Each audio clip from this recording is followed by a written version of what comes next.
बिस्मिल्लाहिर्रहमानिर्रहीम। अस्सलातु वस्सलाम अलैका या रसूल अल्लाह व आला आलिका व सहाबिका या हबीब अल्लाह। अस्सलातु वस्सलाम अलैका या नबी अल्लाह व आला व आलिका व सहाबिका या नूर अल्लाह। मोहतरम सामीन, हमारी आज की वीडियो करबला के वाक़यात के बारे में है। करबला इस्लामी तारीख का वो सहना अजीम है जिसको जितना भी बयान किया जाए कम है। खास तौर पर हमारी आज की नौजवान नस्ल को इस सहना के बारे में मुस्तनद मालूमात नहीं है, इसलिए हमने कोशिश की है कि आपको हम सहना करबला के बारे में मुस्तनद मालूमात दें। उम्मीद है आपको हमारी ये वीडियो पसंद आएगी। तो हम शुरू करते हैं अपनी वीडियो। हजरत इमाम हसन रजी अल्लाह ताला अन्हा की खिलाफत से दस्तबरदारी के बाद हजरत माविया रजी अल्लाह ताला अन्हा खलीफा इस्लाम हुए। आपने तकरीबन 20 साल हुक्मरानी की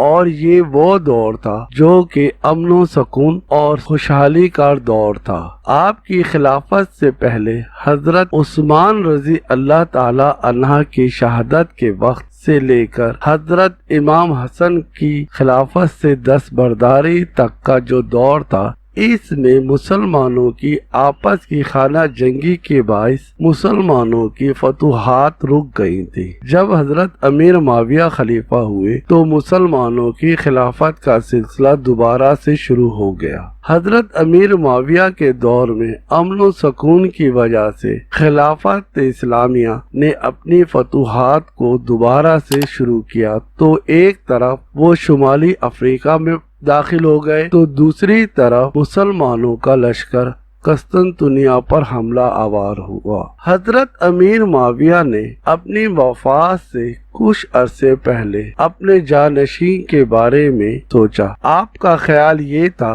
कि अगर मैं अपना जानशीन मुकर्रर कर दूं जो मेरी वफात के बाद हुक्मरान हो तो इससे मुसलमान खून रेजी से महफूज हो जाएंगे, क्योंकि आपका ये ख्याल था कि हजरत उस्मान की शहादत से लेकर हजरत इमाम हसन की खिलाफत से दस्तबरदारी तक मुसलमानों में जो खून खराबा हुआ है आपस की खाना जंगी की वजह से, उसका एक अहम सबब खिलाफत में जानशीन का तकर्रुर ना होना था। इसलिए आपने अपने मुशीरों से मशवरा कर अपने बेटे यजीद को जानशीन मुकर्रर कर दिया। उस वक्त यजीद जो कि बज़ाहिर बहुत अच्छा मुसलमान था, उसका इंतखाब करने में हजरत अमीर माविया को कोई दुश्वारी पेश न आई और आपने अपने मुशीरों के मशवरे से उसको वली अहद नामजद कर दिया। हजरत अमीर माविया का ये फैसला उम्मत मुसलमान के लिए जहर कातिल साबित हुआ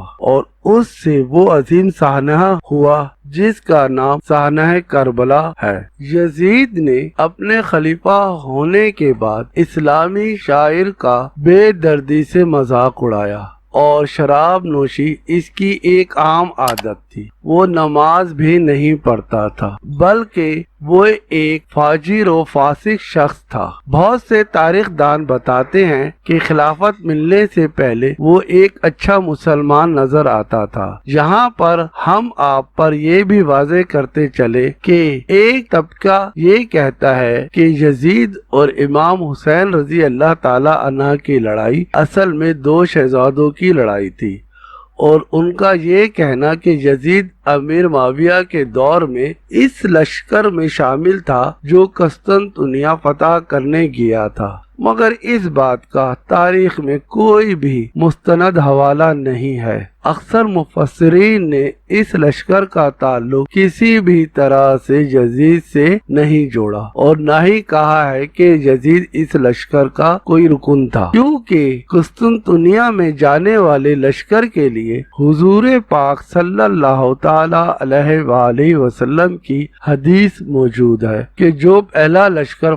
फतह के इरादे से कस्तंतुनिया जाएगा, इसके तमाम अफराद को अल्लाह ताला बख्श देंगे। इसलिए यजीद का हामी तबका यजीद को इस लश्कर से जोड़ता है और मन घड़त रिवायात को रावी करता है, जबकि उम्मत मुसलमान का इस बात पर इज्तिमा है कि यजीद ایک فاجر فاسق شخص تھا۔ کربلا میں دو شہزادوں کی نہیں بلکہ حق و باطل کی جنگ تھی، جس میں حضرت امام حسین رضی اللہ تعالی عنہ نے اپنی اور اپنے خاندان کی جان کی قربانی دے کر یہ ثابت کیا کہ اللہ تعالی کس کے ساتھ ہے اور حق کے آگے باطل کبھی نہیں ٹھہر سکتا، اور یزیدیت کا خاتمہ کر دیا اور دنیا کے سامنے یزیدیت کا اصلی چہرہ پیش کیا، اور قیامت تک امت مسلمہ کو یہ پیغام دیا کہ حق کے خاطر اپنی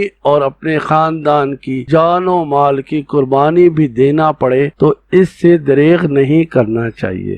اس پس منظر کا حوالہ دینے کا مقصد یہ تھا کہ آپ جان سکے کہ واقعی کربلا کیا تھا۔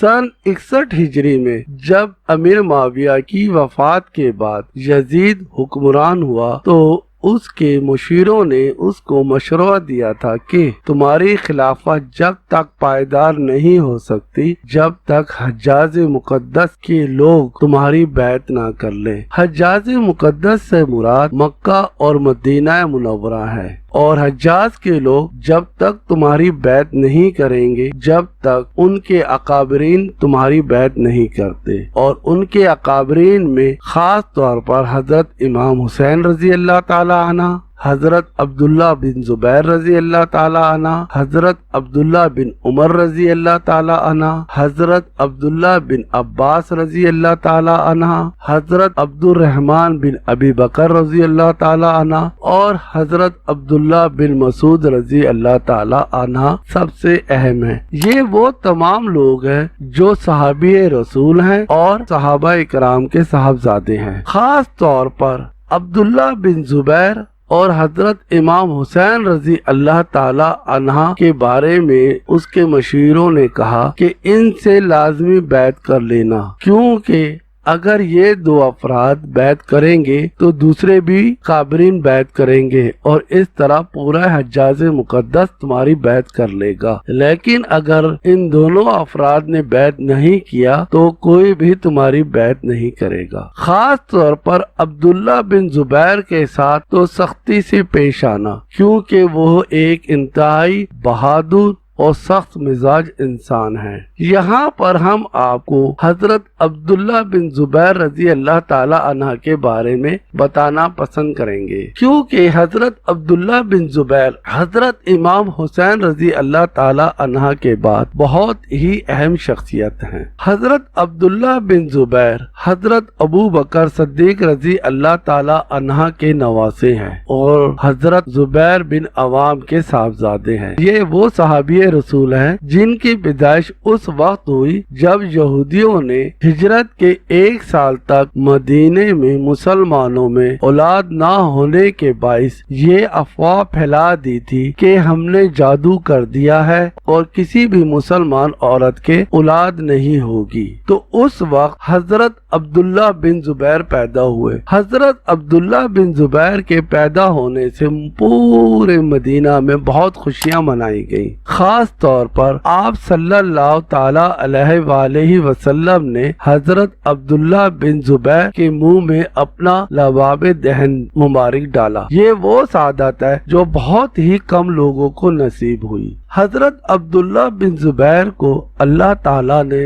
جرأت و شجاعت کے ساتھ ساتھ ایسی دل پذیر گفتار عطا کی کہ جب آپ بات کرتے تھے تو مجمع میں سکوت طاری ہو جاتا تھا۔ اس سے آپ حضرت عبداللہ بن زبیر رضی اللہ تعالی عنہ کی اہمیت کا اندازہ لگا سکتے ہیں۔ یزید نے جب اپنا قاصد والی مدینہ ولید بن عتبہ کے پاس بھیجا تو اس سے کہا کہ وہ ان حضرات سے بیعت لے اور انہیں جب تک نہ جانے دے جب تک وہ بیعت نہ کر لیں۔ ہماری آج کی ویڈیو کا اختتام ادھر ہی ہوتا ہے۔ اس سے نیکسٹ ویڈیو میں ہم آپ کو واقعی کربلا کے بارے میں کچھ اور اہم واقعات بتائیں گے۔ امید ہے آپ کو ہماری یہ ویڈیو پسند آئے گی۔ ہماری کوشش ہے کہ سانحہ کربلا کے بارے میں آپ کو ہم مستند واقعات بتائیں۔ اللہ آپ کا اور ہم سب کا حامی و ناصر ہو۔ اللہ نگہبان۔